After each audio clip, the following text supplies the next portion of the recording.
जैसे last time मैंने बताया कि ये पेशेंट था जिसको पल्मोनरी एम्बोलिज्म हुआ था। हमको इमीडिएटली कॉल दिया गया, इवेल्यूएशन पे पता चला it's a massive pulmonary embolism. तो हमने इमीडिएटली पेशेंट को पल्मोनरी थ्रोम्बेक्टोमी के लिए प्लान किया। पेशेंट को अनकॉन्शियसली और पेशेंट वेंटिलेटर पर था।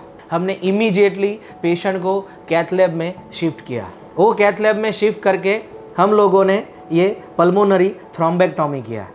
जो पल्मोनरी थ्रोम्बेक्टोमी करने के बाद आप देख सकते हैं कि इसमें एकदम हाई पल्मोनरी एम्बोलिज्म है, एकदम मैसिव पल्मोनरी एम्बोलिज्म। ऐसी सिचुएशन में हम लोगों ने एक आर्टरी, जो मेन पल्मोनरी आर्टरी ट्रंक था, उसमें से भी पूरा थ्रोम्बस एस्पिरेट किया। रात में होने के बाद पेशेंट को आईसीयू में शिफ्ट किया। सुबह होते ही धीरे धीरे उसको टेपर डाउन किया। दवाई बीपी के लिए जो उसको दवाई की ज़रूरत थी वो धीरे धीरे कम होने लगी और पेशेंट धीरे धीरे इम्प्रूव होने लगा।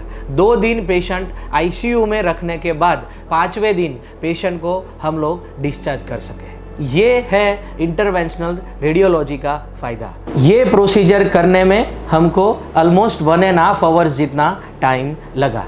जब भी पेशेंट का बीपी डाउन हुआ, पेशेंट को सांस लेने में बहुत ज़्यादा दिक्कत होने लगा, पेशेंट को ऑक्सीजन रिक्वायरमेंट बढ़ती जा रही है, ऐसे केसे में ही हम लोग पल्मोनरी एम्बोलिज्म में पल्मोनरी थ्रोम्बेक्टोमी या थ्रोम्बोलाइसिस जैसी प्रोसीजर करते हैं। तो यही है ये प्रोसीजर का फ़ायदा कि जिसमें कहीं पे भी कुछ भी काटाकूट करने की ज़रूरत नहीं है।